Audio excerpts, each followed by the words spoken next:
it's not new. And what this is actually is a form of solid-state pneumatics. In 1960, I'm starting to put myself back a good many years.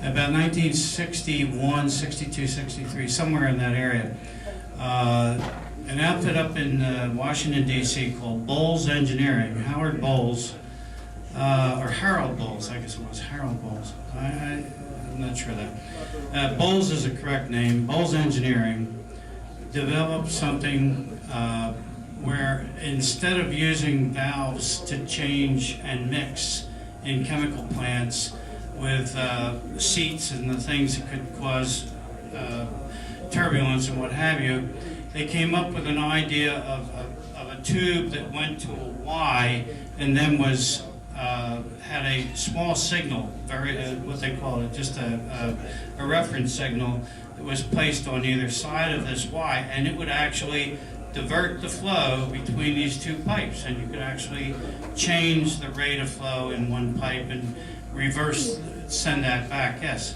You're talking about a mechanical transistor? There is also, that's the latest term. They went from that to solid-state controls using pneumatics. And this is all used where intrinsic safety was a real problem.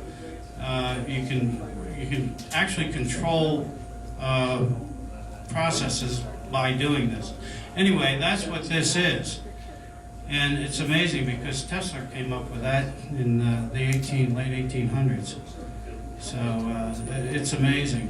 But nobody really put it to work until Mr. Bowles, or Dr. Bowles, actually got the idea he could make a commercial product out of it. And I don't know where that company is today. I have not been in touch with them since 1965, I guess, so I have no idea where they are today. But they were using this. And this, by the way, blows the flame out. That's the whole idea.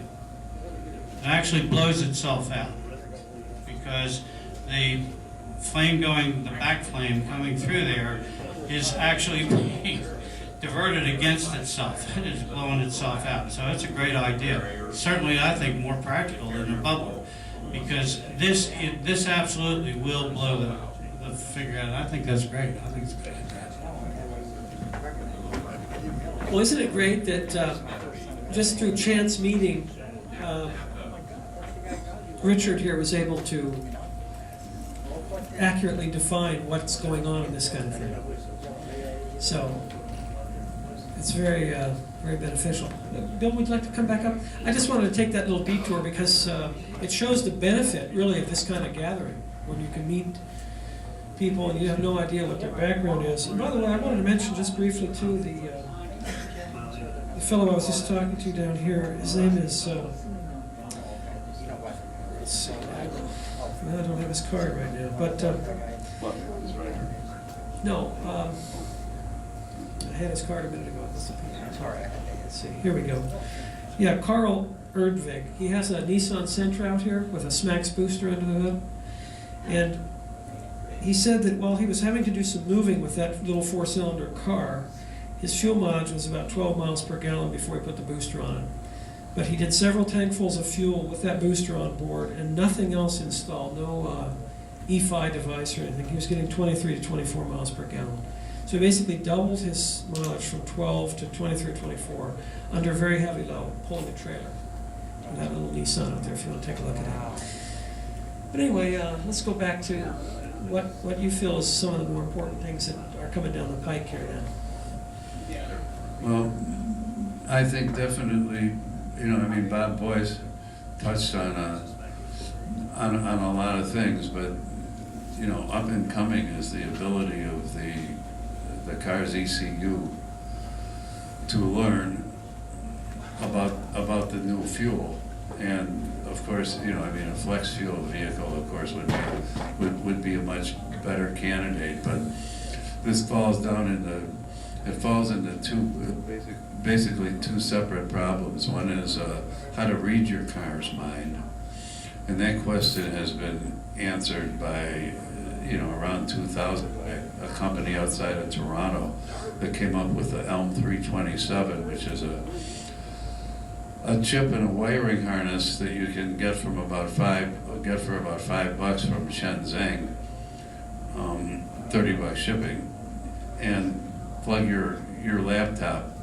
into your OBD2 wiring harness and read everything that all of the control devices are doing through the ECU. So you're saying that for $5 plus $30 to ship it from China, we can get a little device that'll interface a laptop to our car's port? Yeah, exactly. And then you'll be able to see exactly what everything is doing. So that's the first thing, is to know what it's doing. And I mean, I think that Bob's got a good take on the fix there with the throttle position sensor and the three levels of control. And so then the second problem is how to change the car's mind about what it's doing. For example, in order to get fuel savings in the range of 50% or higher, which does frequently occur, if you can tune the car's engine to the HHO, you'd be able to get that every single time. Apparently, the most serious problem is the air-fuel ratio and the amount of adjustment that is allowed for in the existing car's computer system.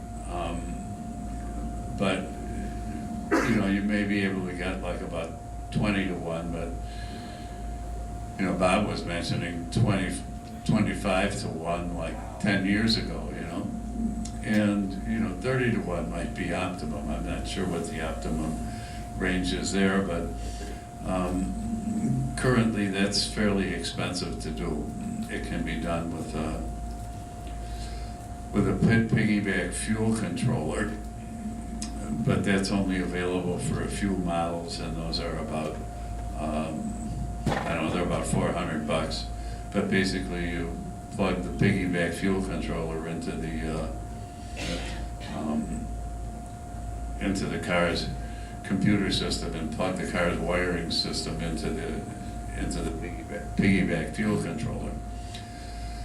And then there's a wide range of companies that, if you can call them up and give them data, they will tell you how to reprogram your car's computer for the HHO. They will tell you what limits to set everything at. But